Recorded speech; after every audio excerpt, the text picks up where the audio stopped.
Friends, ಈಗಾಗಲೇ ನೋಡಿದಿರಿ, ಕೇವಲ ನೀವು ಹೇಳುವುದರ ಕುರಿತಷ್ಟೇ ಅಲ್ಲದೆ ನೀವು ಅದನ್ನು ಹೇಗೆ ಹೇಳುತ್ತೀರಿ ಎನ್ನುವುದರ ಕುರಿತು ಎಚ್ಚರದಿಂದ ಇರಿ. ಈಗಾಗಲೇ ಈ ಹಿಂದೆ ತಿಳ್ಕೊಂಡಿದ್ದೀರಿ. ಏಕೆಂದರೆ ವಿಶ್ವವು ಧ್ವನಿ ಮತ್ತು ಉದ್ದೇಶ, the sound and the purpose. ನೀವು ಯಾವ ರೀತಿ ಮತ್ತೆ ಯಾಕೆ ಸೌಂಡ್ ತೆಗಿತೀರಿ ಅನ್ನೋದು. ಯಾವ ರೀತಿ ತೆಗೆಯೋದು ಅನ್ನೋದ್ರೆ ಸೌಂಡ್, ಯಾಕೆ ಅಂದ್ರೆ ದ ಪರ್ಪಸ್. ನಾನು ನಿಮ್ಗೆ ಇದನ್ನ ಹೇಳ್ತಾ ಇದ್ದೀನಿ, ಯಾಕೆ, ದ ಪರ್ಪಸ್ ಹೇಳ್ತಾ ಇದ್ದೀನಿ. ದ ಸೌಂಡ್ ಎಷ್ಟು ಸೈಲೆನ್ಸ್ ನಿಂದ ಬರ್ತಾ ಇದೆ.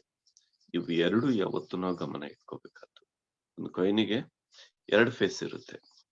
ಆ ಎರಡೂ ಫೇಸ್ ಅನ್ನ ಸರಿಯಾಗಿದ್ರೆ, ಎರಡು ಫೇಸು ಸರಿಯಾಗಿದ್ರೆ ಮಾತ್ರ ಆ ಕಾಯಿನ್ ಚಲಾವಣೆಯಲ್ಲಿರುತ್ತೆ. ಇಲ್ಲ ಒಂದ್ ಫೇಸ್ ಹೊಸದೇ, ಒಂದ್ ಫೇಸ್ ಹಿಂಗೆ ಇದ್ರ ಮೇಲೆ ತಗೊಳ್ಳೋದಿಲ್ಲ. The sound and the intention, the purpose, ಧ್ವನಿ ಮತ್ತು ಉದ್ದೇಶ, ಇವೆರಡೂ ವಿಶ್ವಕ್ಕೆ ಬಹುಮುಖ್ಯ. ನೀವು ಏನು ಉದ್ದೇಶ ಇಟ್ಕೊಂಡು ಹೇಳ್ತಾ ಇದ್ದೀರಿ ಅನ್ನೋದು ಅದು ವಿಶ್ವದಲ್ಲಿ ರೆಕಾರ್ಡ್ ಆಗುತ್ತೆ. ನೀವು ಕಾನೂನು ಪ್ರಕಾರ ಅತಿ ಉತ್ತಮವಾಗಿರ್ಬೋದು, ಸಾಮಾಜಿಕವಾಗಿ ಅತ್ಯಂತ ಸಭ್ಯರಾಗಿರ್ಬೋದು, ನಿಮ್ಗೆ ಸಮಾಜದ ಗೌರವ ಪ್ರತಿಷ್ಠಿತ ಪ್ರಶಸ್ತಿಗಳು ಪುರಸ್ಕಾರಗಳು ಬಂದಿರಬಹುದು.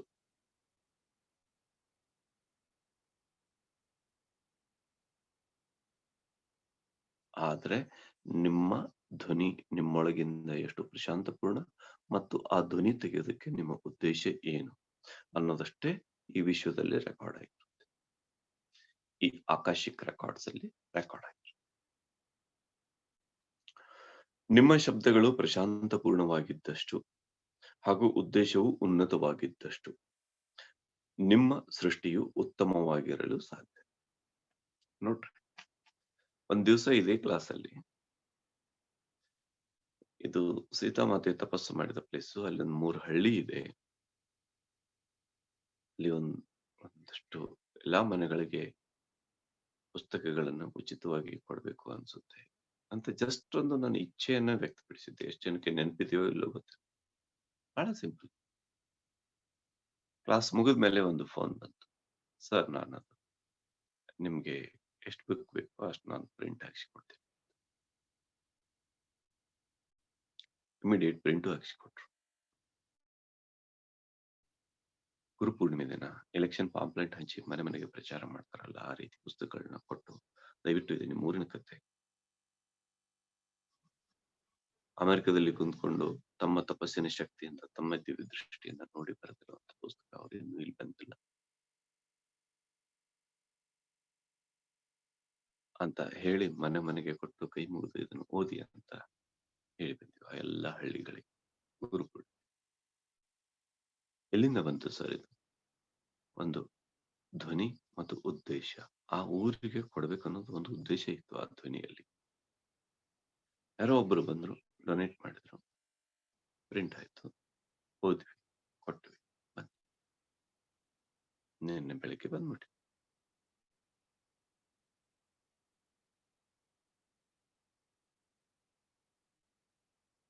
ಇದು ನಿಸರ್ಗ ಹೇಗಿದೆ ನೋಡಿ.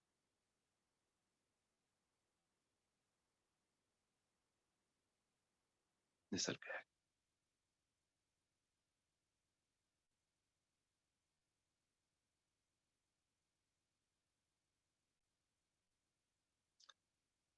ಎಷ್ಟು ವಿಚಿತ್ರ ಅಂದ್ರೆ,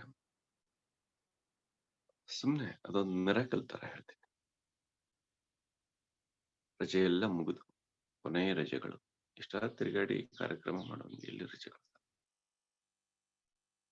ಇಲ್ಲಿಂದ ಹೋದ್ರೆ ಕೃಷ್ಣಾ ನದಿ ಉಕ್ಕಿ ತುಂಬಿ ಹರಿದು ರಸ್ತೆಗಳೆಲ್ಲ ಬಂದಾಗಿ. ಕೇಳಿದ್ರೆ ನೀವು ಬೆಳಗಾವಿ ಚಿಕ್ಕೋಡಿ ಎಲ್ಲ, ಅದು ಅದೇನಂತಾರೆ, ಸರ್ಕಾರವೇ ಆ ರಜೆಗಳನ್ನ, ಅಂದ್ರೆ ಸ್ಕೂಲ್ಗೆ ತನ್ನಷ್ಟಕ್ಕೆ ತಾನೇ ರಜೆ ಬೀಳುವಂಗೆ. ಏನೋ ಒಂದು ನಿಸರ್ಗದಲ್ಲಿ ಏನೋ ಒಂದು ನಡೆಯುತ್ತೆ. ನಮ್ಮ ಈ ಉದ್ದೇಶ ಎಷ್ಟು ಪ್ಯೂರ್ ಆಗಿರುತ್ತೋ ಅಷ್ಟು ಉನ್ನತವಾದ ನಮ್ಮ ಭಾಗ್ಯ. ಯಶ ಮಾನಸಂ ಉನ್ನತಂ ತಶ ಭಾಗ್ಯಂ ಸಮುನ್ನತಂ ಅಂತ ಒಂದು ಶ್ಲೋಕ. ನಮ್ಮ ಮನಸ್ಥಿತಿ ಎಷ್ಟು ಉನ್ನತವಾಗಿರುತ್ತೋ ಅಷ್ಟು ನಮ್ಮ ಭಾಗ್ಯವೂ ಉನ್ನತವಾಗಿರುತ್ತೆ. ಅದೇ ವಾಕ್ಯವನ್ನ ಇಲ್ಲಿ ಹೇಳ್ತಾರೆ. ನಿಮ್ಮ ಶಬ್ದಗಳು ಪ್ರಶಾಂತಪೂರ್ಣವಾಗಿದ್ದಷ್ಟು ಹಾಗೂ ನಿಮ್ಮ ಉದ್ದೇಶವು ಉನ್ನತವಾಗಿದ್ದಷ್ಟು ನಿಮ್ಮ ಸೃಷ್ಟಿಯು ಉತ್ತಮವಾಗಿರಲು ಸಾಧ್ಯ. ಅಲ್ಲಿ ಮನೆಗೆ ಅದನ್ನ ರಿಸೀವ್ ಮಾಡ್ಕೊಂಡ್ರು. ಯಾರೋ ಬಂದು ಅಡಿಗೆ ಮಾಡಿ ಊಟ ಮಾಡಿ ಹಾಕಿದ್ರು, ಯಾರೋ ಇರ್ಲಿಕ್ಕೆ ವ್ಯವಸ್ಥೆ ಮಾಡಿಕೊಟ್ರು, ಯಾರೋ ಕರ್ಕೊಂಡು ಹೋದ್ರು, ಯಾರೋ ತಂದ್ಬಿಟ್ರು. ಏನ್ ಅದು? It is beyond imagination. ಅತ್ಯಂತ ಕಠೋರ ಅಪಸ್ವರ ಕ್ರೋಧಭರಿತ ಶಬ್ದಗಳು, ಆ ಶಬ್ದಗಳೇ ನಿಮ್ಮ ನೈಜ ಅನುಭವಗಳನ್ನು ಪ್ರತಿನಿಧಿಸುತ್ತವೆ ಎಂದು ನೀವು ನಂಬಿದ್ದರೂ ಕೂಡ ಅವು ನಿಮ್ಮ ಮೇಲೆ ಹಾಗೂ ಇತರರ ಮೇಲೆಯೂ ವಿಧ್ವಂಸಕಾರಕ ಧಕ್ಕೆಯನ್ನು ಉಂಟು ಮಾಡುತ್ತೆ. ಸಿಟ್ಟು ಬರ್ತೈತಿ ನಿಮಗೆ, ಮಕ್ಕಳನ್ನ ಬಿಡ್ತೀರಿ ಅಥವಾ ಮನ್ಯಾಗ ಹೋದರಾಡ್ತೀರಿ. ನಿಮಗೇನ್ ಅನ್ಸತಿ? ನಾ ಮಾತಾಡೋದಾಗ ಇದು ಸತ್ಯ, ಇದು ನನ್ನ ನಿಜವಾದ ಫೀಲಿಂಗ್ಸ್ ಅನ್ನ ಎಕ್ಸ್ಪ್ರೆಸ್ ಮಾಡ್ತಾವ, ನನ್ನ ಉದ್ದೇಶವನ್ನ, ನನ್ನ ಫೀಲಿಂಗ್ಸ್ ಅನ್ನ ನಾನು ತಡಿಬಾರ್ದು ಅಂತ ಅನ್ಕೊಂಡು ನೀವೇನಾದ್ರೂ ಕಠೋರ ಶಬ್ದಗಳನ್ನ, ನಿಷ್ಠುರ ಶಬ್ದಗಳನ್ನ, ಕ್ರೋಧಭರಿತ ಶಬ್ದಗಳನ್ನ, ನೀವು ಏನು ಅಪಸ್ವರ ಶಬ್ದಗಳ, ಕಠೋರ ಶಬ್ದಗಳು ನೀವು ವ್ಯಕ್ತ ಮಾಡಿದ್ರೆ ಇನ್ ರಿಟರ್ನ್ ರಿಸಲ್ಟ್ ಅದೇ ಕೊಡುತ್ತೆ. ನಿಮ್ ಪರ್ಪಸ್ ಎಷ್ಟೇ ಅಲ್ಲಿ ಕ್ಲೀನ್ ಆಗಿದ್ರು ಕೂಡ ಇಂಥ ಶಬ್ದಗಳನ್ನ ನೀವು ಬಳಸಿ ನೀವು ನಿಮ್ಮ ಅಭಿವ್ಯಕ್ತಿಯನ್ನ ಮಾಡೋದ್ರಿಂದ ರಿಸಲ್ಟ್ ಅದೇ ರೀತಿ ಬರುತ್ತೆ. ಹೇಗೆ ಅಂದ್ರೆ, 7-8 ದಿನದಿಂದ ತೊಳಿಲಾರದ ತಿಕ್ಕಲಾರದ ಪಾತ್ರೆಯನ್ನ, ತಟ್ಟೆಯನ್ನ ನೀವು ಮೃಷ್ಟಾನ್ನ ಭೋಜನವನ್ನ ಮಾಡಿದ್ದೀರಿ, ಎಷ್ಟೋ ಖರ್ಚು ಮಾಡಿ ದೊಡ್ಡ ವ್ಯವಸ್ಥೆಯನ್ನ ಮಾಡಿದ್ದೀರಿ. ಆದ್ರೆ ನೀವು ಆ ಭೋಜನವನ್ನ, ಆ ಅಮೃತಮಯ ಮೃಷ್ಟಾನ್ನ ಭೋಜನವನ್ನ ತೊಳಿಲಾರದ ತಟ್ಟೆಯಲ್ಲಿ ಇಟ್ಟು ಬಿಡಿಸಿದ್ರು, ನಿಮ್ಮ ಉದ್ದೇಶ ಸರ್ವ್ ಆಗುತ್ತೆ. ಈ ಮೃಷ್ಟಾನ್ನ ಭೋಜನ ಅನ್ನೋದು ನಿಮ್ಮ ಉದ್ದೇಶ. ಆ ಸ್ವಚ್ಛ ತಟ್ಟೆ ಅನ್ನೋದು ಆ ನಿಮ್ಮ ಧ್ವನಿ.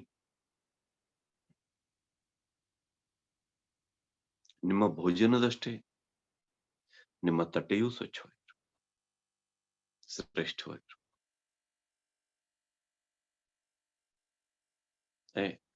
ನನ್ನ ಭೋಜನ ಇಷ್ಟೆಲ್ಲ ಮಾಡಿದ್ದೀನಿ, ಆ ತಟ್ಟೆಗೆ ಯಾರು ಬೆಲೆ ಕೊಡ್ತಾರೆ?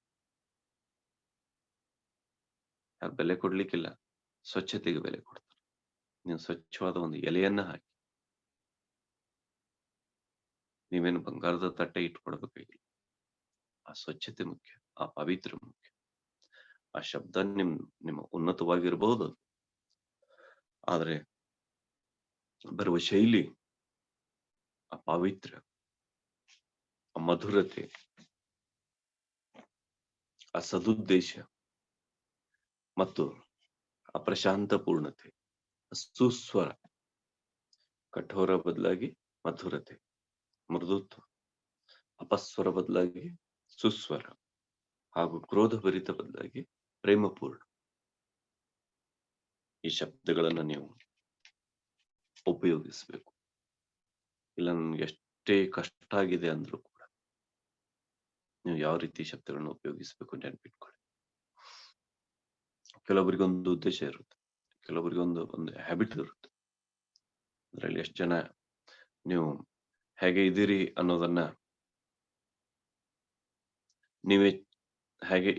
ಅನ್ನೋದನ್ನ ನೀವೇ ಚೆಕ್ ಮಾಡ್ಕೊಳ್ಳಿ. ಕೆಲವರು ತಮ್ಮ ದುಃಖದ ಕಥೆಯನ್ನ, ನೋವಿನ ಕಥೆಯನ್ನ, ಹಾನಿಯಾಗಿರೋ ಕಥೆಯನ್ನ ಪದೇ ಪದೇ ರಿಪೀಟ್ ಹೇಳ್ತಿರ್ತಾರೆ ಬಂದವ್ರಿಗೆ. ಮತ್ತೆ ಮೇಲೆ ಹೇಳೋದು, ನಾನೇನು ನೆಗೆಟಿವ್ ಮಾತಾಡೋದಿಲ್ಲ, ನಾನೇನು ನೆಗೆಟಿವ್ ಅಟ್ರಾಕ್ಟ್ ಮಾಡೋದಿಲ್ಲ, ಓನ್ಲಿ ಪಾಸಿಟಿವ್. ನೀವು ನೆಗೆಟಿವ್ ಅಟ್ರಾಕ್ಟ್ ಮಾಡದೇ ಇದ್ರೆ ಅದು ಸಂಭವನೇ ಇಲ್ಲ, ಇಂಪಾಸಿಬಲ್.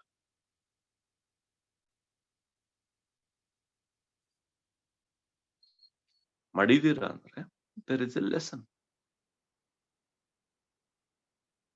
ಇವತ್ತಿನಿಂದ ನನಗೆ ಇವ್ರು ಹಿಂಗ್ ಲಾಸ್ ಮಾಡಿದ್ರು, ನನಗೆ ಇವ್ರು ಹಿಂಗ್ ಮಾಡಿದ್ರು, ಇವ್ರು ಇಂಥವ್ರು, ಇವ್ರು ಕೆಟ್ಟವರು, ಇವ್ರ ಉದ್ದೇಶ ಸರಿ ಇಲ್ಲ, ಇವ್ರ ಕ್ಯಾರೆಕ್ಟರ್ ಸರಿ ಇಲ್ಲ, ಇವ್ರ ಇಂಥದ್ದು ಅಂಥದ್ದು. ಸ್ವಲ್ಪ ಪ್ಲೀಸ್ ಬಿಟ್ಬಿಡಿ. ಜಡ್ಜ್ ಇ ನಾಟ್ ಅಂತ ಯೇಸು ಕ್ರಿಸ್ತರ ಮಾತು. ಯಾವುದನ್ನು ನಿರ್ಣಯಿಸಬೇಡಿ, ಯಾರಿಗ್ ಗೊತ್ತು ಅದೇ ಶ್ರೇಷ್ಠ ಇರು. ಯಾವುದನ್ನು ನಿರ್ಣಯಿಸಬೇಡಿ. No complaints, no judgements.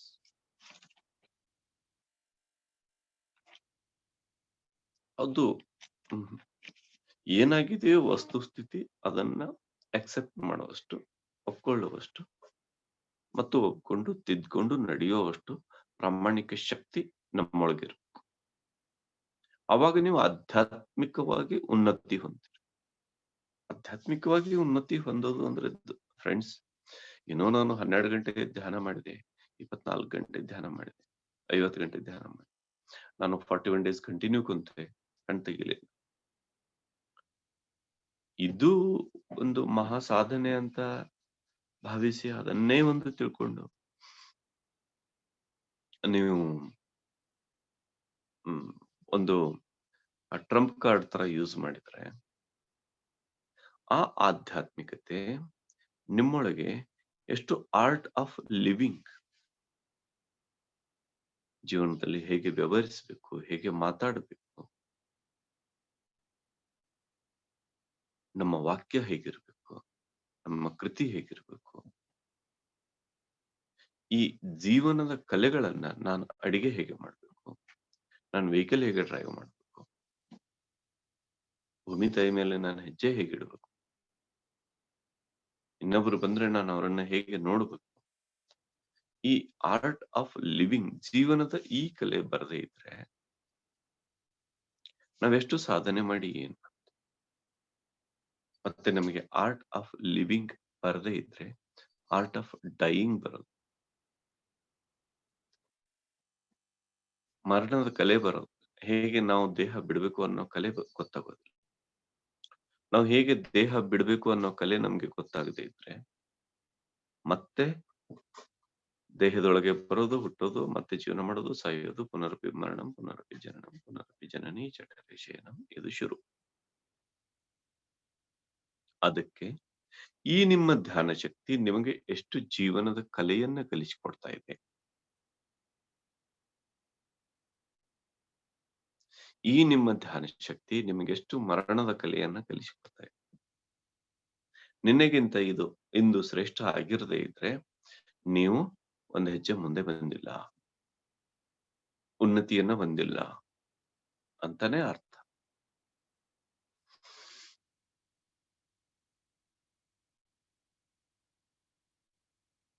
ಅದನ್ನ ನಾವು ಚೆಕ್ ಮಾಡ್ಕೊಳ್ಬೇಕು, ನಮಗೆ ಯಾರು ಚೆಕ್ ಮಾಡಿ ಹೇಳೋರಿಲ್ಲ, ನಾವು ಚೆಕ್ ಮಾಡ್ಕೊಳ್ಬೇಕು. ನಾವ್ ಯಾರ್ದಾದ್ರೂ ಸಮೀಪ ಹೋದ್ರೆ ಅವ್ರಿಗೆ ಆ ಸಮಾಧಾನದ ತರಂಗಗಳು ರೀಚ್ ಆಗ್ಬೇಕು.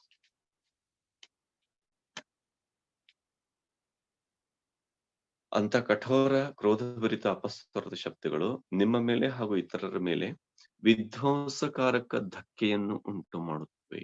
ತಪ್ಪಿದ್ದಲ್ಲ.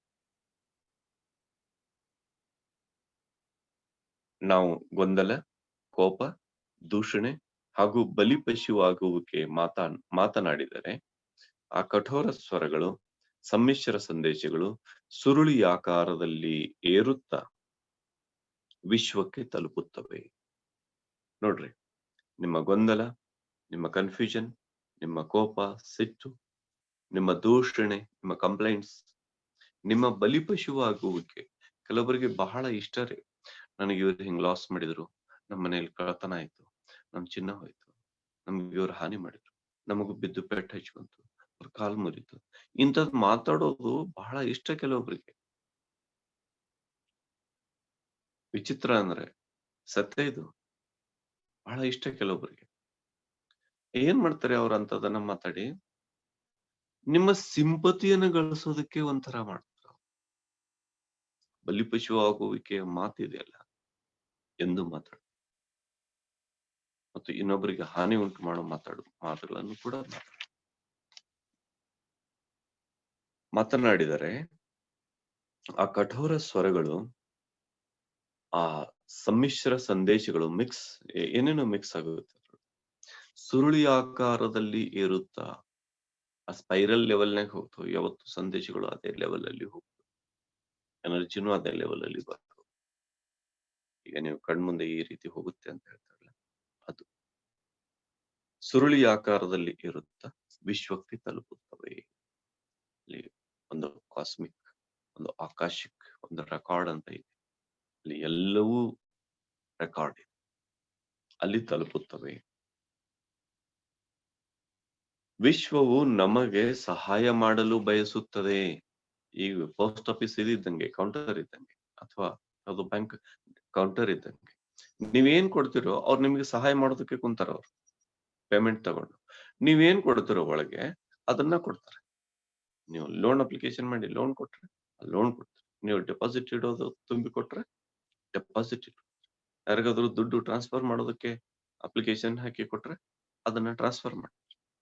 ನೀವೇನ್ ಕೊಡ್ತಿರೋ ಅದನ್ನ ಕೆಲಸ ಮಾಡ್ತಾರೆ. ಅವ್ರಿಗೆ ನೀವು ಯಾರು, ಇದು ಯಾಕೆ, ಇದರಿಂದ ನಿಮಗೆ ಹಾನಿ ಲಾಭ ಅವ್ರಿಗೆ ಸಂಬಂಧ ಇಲ್ಲ. ನೀವೇನ್ ತುಂಬಿಕೊಡ್ತಿರೋ ಅದು ಸರ್ವ್ ಮಾಡೋದು ಅವ್ರ ಕೆಲಸ. ಅದು ನಿಮ್ಮ ಲೋನ್ ಇದ್ರೆ ಲೋನ್, ನಿಮ್ಮ ಡೆಪಾಸಿಟ್ ಇದ್ರೆ ಡೆಪಾಸಿಟ್, ನಿಮ್ಮ ದುಡ್ಡು ಟ್ರಾನ್ಸ್ಫರ್ ಮಾಡೋದಿದ್ರೆ ಟ್ರಾನ್ಸ್ಫರ್, ಏನೇ ಇರಲಿ ಅವ್ರಿಗೆ ನೀವು ಇಂಡಿವಿಜುವಲಿ ಸಂಬಂಧ ಇಲ್ಲ. ಮತ್ತೆ ನೀವು ಏನ್ ಮಾಡ್ತಾ ಇದ್ದೀರಿ ಅದು ಸಂಬಂಧ. ನೀವು ತುಂಬಿ ಕೊಟ್ಟಿರುವಂತದನ್ನ ಅದನ್ನ ಅಧಿಕೃತವಾಗಿ ಮುದ್ರೆ ಒತ್ತಿ ಬ್ಯಾಂಕಿನ ಮೂಲಕ ಅದನ್ನ ಪಾಸ್ ಮಾಡಿಕೊಡೋದು ಅವ್ರ ಕೆಲಸ. ನಿಮ್ಮನ್ನ ಕೇಳೋದಿಲ್ಲ ಅವರು. ನೀವು ಇಷ್ಟಕ್ಕೆ ತುಂಬಿದ್ರಿ, ನೀವು ಇಷ್ಟಕ್ಕೆ ಲೋನ್ ತೊಳ್ತೀರಿ, ನೀವು ಇಷ್ಟಕ್ಕೆ ಡೆಪಾಸಿಟ್ ಇಡ್ತೀರಿ, ನೀವು ಯಾಕೆ ಬ್ಯಾಂಕಿಗೆ ಏನು ಕೇಳೋದಿಲ್ಲ. ನೀವು ಬಂದ್ರ ತುಂಬಿಕೊಟ್ರ ಸರಿ. ಹಾಗೆ ವಿಶ್ವವು ನಿಮಗೆ ಸಹಾಯ ಮಾಡಲು ಬಯಸುತ್ತದೆ. ಆದ್ರೆ ನೀವು ಅಪ್ಲಿಕೇಶನ್ ಹಿಂಗ್ ತುಂಬಿಕೊಟ್ರ ಅದು ಸಹಾಯ ಮಾಡಲು ಅಸಮರ್ಥವಾಗಿದೆ. ನಿಮ್ಗೆ ಅವ್ರು ಹೆಲ್ಪ್ ಮಾಡ್ಬೇಕಂತಾರ, ನೀವು ತಗೊಳಕ್ತೀರಿ. ಅಲ್ಲಿ ಹೋಗಿ ನೀವು ಇನ್ನೊಬ್ಬರ ಬಗ್ಗೆ ಕಂಪ್ಲೇಂಟ್ ಬರೆದು ಅಪ್ಲಿಕೇಶನ್ ಮಾಡ್ತಾ ಇದ್ದೀರಿ. ಅವ್ರ ಹಂಗೆ ಇವ್ರ ಹಿಂಗೆ ಏನ್ ಮಾಡ್ಬೇಕು? ಅವರು ನಿಮ್ಗೆ ಸಹಾಯ ಮಾಡ್ಬೇಕಾ? ಆ ಕಂಪ್ಲೇಂಟ್ ಅಪ್ಲಿಕೇಶನ್ ನೋಡ್ಬೇಕು. ನೀವು ಏನ್ ಮಾಡ್ತಿರೋ ಅದು ಹೆಚ್ಚಿಗೆ.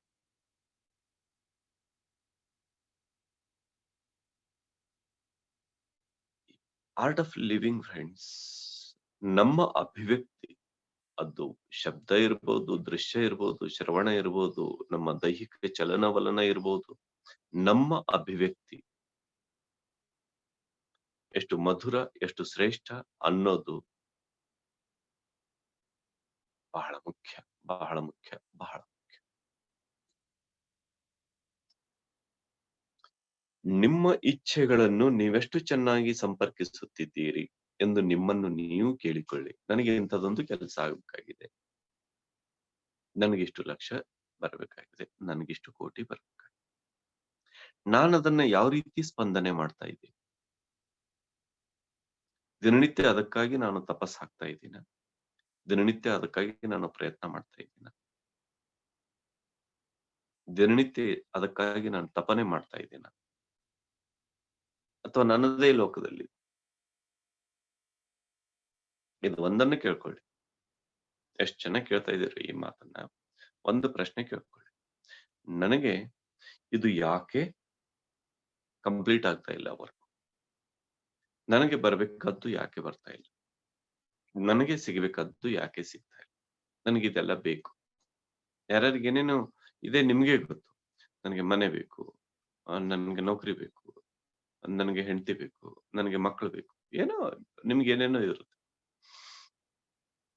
ಅಥವಾ ಮತ್ತಿನ್ನೇನೋ ಮಕ್ಕಳಿಗೆ ನೌಕರಿ ಬೇಕು, ಮತ್ತೆ ಮಕ್ಕಳಿಗೆ ಮದುವೆ ಬೇಕು, ಮತ್ತೆ ಮಕ್ಕಳಿಗೆ ಮಕ್ಕಳು ಬೇಕು. ಏನ್ ಎಂಡ್ ಅದಕ್ಕೊಂದು ನಿಮ್ಗೆ ಎಂಡ್ ಅನ್ನೋದು ಇರೋದು. ಸರಿ, ಒಂದೇನೋ ಬೇಕು ಅಂತ ಇಟ್ಕೊಂಡ್ರೆ ಅಂತ ಇಟ್ಕೊ. ಅದಕ್ಕೆ ನೀವೆಷ್ಟು ಶಕ್ತಿಯನ್ನ ಹಾಕಿ ಚಾರ್ಜ್ ಮಾಡ್ತಾ ಒಂದೇನೋ ಬೀಜ ಹಾಕಿದ್ರಿ. ನೀವ್ ಅನ್ಕೋತೀರಿ ನಿಮ್ ಕೆಲ್ಸ ಮುಗೀತು.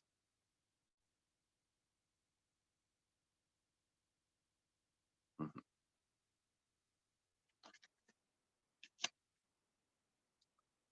ನಿಮ್ಮ ಇಚ್ಛೆಗಳನ್ನು ನೀವೆಷ್ಟು ಚೆನ್ನಾಗಿ ಸಂಪರ್ಕಿಸುತ್ತಿದ್ದೀರಿ ಎಂದು ನಿಮ್ಮನ್ನು ನೀವು ಕೇಳಿಕೊಳ್ಳಿ.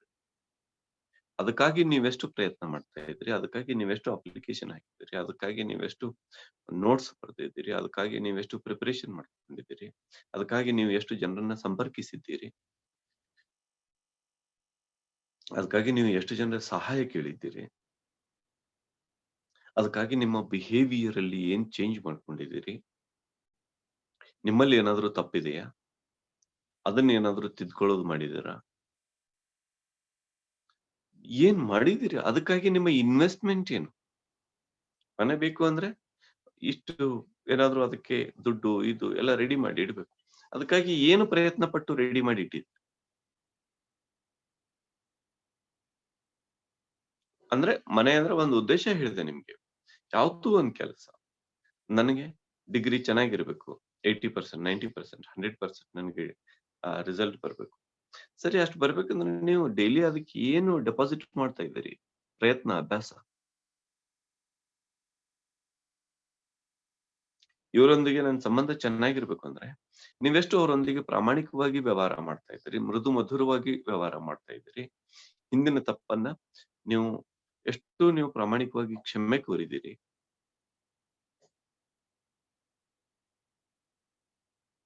ನೀವೆಷ್ಟು ಅವರಿಗೆ ನಿಮ್ಮ ಪ್ರಾಮಾಣಿಕತೆಯನ್ನ ಕನ್ವಿನ್ಸ್ ಮಾಡಿದ್ದೀರಿ? It all depends. ಈ ಕಡೆ ಬೆನ್ನಲ್ಲಿ ಚೂರಿ ಎರೆಯೋದು, ಈ ಕಡೆ ಮತ್ತೆ ಮಾಡೋದು.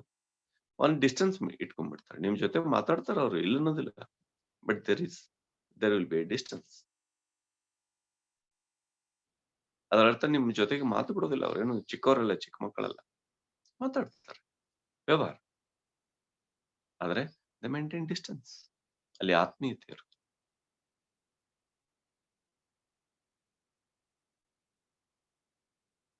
ನಿಮ್ಮ ಇಚ್ಛೆಗಳನ್ನು ನೀವು ಎಷ್ಟು ಚೆನ್ನಾಗಿ ಸಂಪರ್ಕಿಸುತ್ತಿದ್ದೀರಿ ಎಂದು ನಿಮ್ಮನ್ನು ನೀವೇ ಕೇಳಿಕೊಳ್ಳಿ. ಶಬ್ದಗಳು ನಿಮ್ಮ ಜೀವನದ ಭವನವನ್ನು ನಿರ್ಮಿಸುವ ಇಟ್ಟಿಗೆಗಳಾದರೆ, ನೀವು ನಕಾರಾತ್ಮಕ ಹಾಗೂ ಕೆಡಿಸುವ ರೀತಿಯಲ್ಲಿ ಬೀಸಿ ಒಗೆದು ಅದಕ್ಕೆ ಪ್ರತಿಯಾಗಿ ನೀವು ತಾಜ್ ಮಹಲ್ ಅಪೇಕ್ಷಿಸುವುದು ಸಾಧ್ಯವಿಲ್ಲ. ಶಬ್ದಗಳು ಅಂದ್ರೆ ಇಟ್ಟಿಗೆಗಳು. ನೀವು ತಾಜ್ ಮಹಲ್ ರೀತಿ ಒಂದು ಸುಂದರವಾದ ಕಟ್ಟಡವನ್ನ, ಭವ್ಯವಾದ ಕಟ್ಟಡವನ್ನ ಕಟ್ಟಬೇಕು ಅಂತ ನೀವು ಒಂದೊಂದಾಗಿ ಇಡ್ತೀರಿ. ಆದ್ರೆ ನೀವು ಅಷ್ಟೇ ಬ್ಯಾಲೆನ್ಸ್ ಆಗಿ, ನಿಖರವಾಗಿ, ಸುಂದರವಾಗಿ ಇಟ್ಟು ಜೋಡಿಸ್ಬೇಕು. ಸುಂದರ ಕಟ್ಟಡ ಬರ್ಬೇಕಂದ್ರೆ. ಬೀಸಿ ಒಗೆದ್ರೆ ಒಡೆದು ಚೂರಾಗುತ್ತೆ, ಕಟ್ಟಡನೂ ಆಗೋದಿಲ್ಲ. ನಾವೇನ್ ಮಾಡ್ತಾ ಇದ್ದೀವಿ ಜೀವನದಲ್ಲಿ? ಶಬ್ದಗಳನ್ನ ಬೀಸಿ ಒಗಿತಾ ಇದ್ದೀವಾ? ಅಥವಾ ಒಂದೊಂದಾಗಿ ಜೋಡಿಸಿ ನಿಖರವಾಗಿ ಇಡ್ತಾ ಇದ್ದೀವಾ?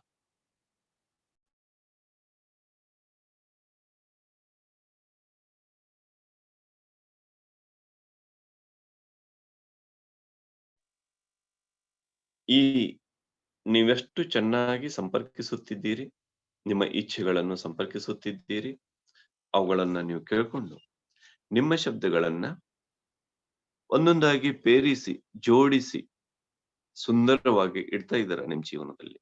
ಇವತ್ತು ನಾನು ಇನ್ನೊಬ್ಬರಿಗೆ ಭೇಟಿಯಾದಾಗ ನಾನೆಷ್ಟು ಮಧುರವಾಗಿ ಮಾತಾಡ್ತೀನಿ. ಅದು ಮುಖ್ಯ. ಕೇವಲ ಮಧುರವಾಗಿ ಮಾತಾಡಿದ್ನ, ಅದರ ಹಿಂದೆ ಅದರ ಉದ್ದೇಶನೂ ಅಷ್ಟೇ ಮಧುರವಾಗಿತ್ತ. ಉದ್ದೇಶನೂ ಅಷ್ಟೇ ಪ್ರಾಮಾಣಿಕವಾಗಿತ್ತ. ಇದು ನಾವು ಅತ್ಯಂತ ನಿಖರವಾಗಿ ತಿಳ್ಕೊಳ್ಬೇಕಾದ ಒಂದು ಸತ್ಯ. ಫ್ರೆಂಡ್ಸ್, ಯಾರಿಗೆ ತಮ್ಮ ಜೀವನ ಶ್ರೇಷ್ಠ ಆಗಿರ್ಬೇಕು ಅಂತ ಅನ್ಸೋದಿಲ್ಲ, ನೀವೇ ಹೇಳಿ. ಎಲ್ಲರಿಗೂ ಶ್ರೇಷ್ಠ ಆಗಿರ್ಬೇಕು ಅನ್ಸುತ್ತೆ. ಹಾಗಾದ್ರೆ ಅಷ್ಟೇ ಶ್ರೇಷ್ಠವಾದ ಶಬ್ದಗಳು, ಅಷ್ಟೇ ಶ್ರೇಷ್ಠವಾದ ಉದ್ದೇಶಗಳನ್ನ ಅವು ಹೊಂದಿರಬೇಕು. ಉನ್ನತವಾದ ಉದ್ದೇಶಗಳನ್ನ ಅವು ಹೊಂದಿರಬೇಕು. ಈ ಕುರಿತು ಇವತ್ತು ನೀವು ಮತ್ತೆ ಮತ್ತೆ ಮನನ ಮಾಡ್ಕೊಳ್ಳಿ. ನಿಮ್ಮ ಜೀವನ ಶ್ರೇಷ್ಠ ಆಗೋದಕ್ಕೆ ನೀವೇ ಅಡಿಪಾಯ ನಿರ್ಮಿಸ್ತೀರಿ ಅಂತ ಹೇಳ್ತಾ ಇವತ್ತಿನ ಮಾತಿಗೆ ವಿರಾಮ ನೀಡೋಣ. ನಾಳೆ ಮತ್ತೆ ಭೇಟಿಯಾಗೋಣ. Thank you, thank you, thank you so much friends. ನಮಸ್ಕಾರ.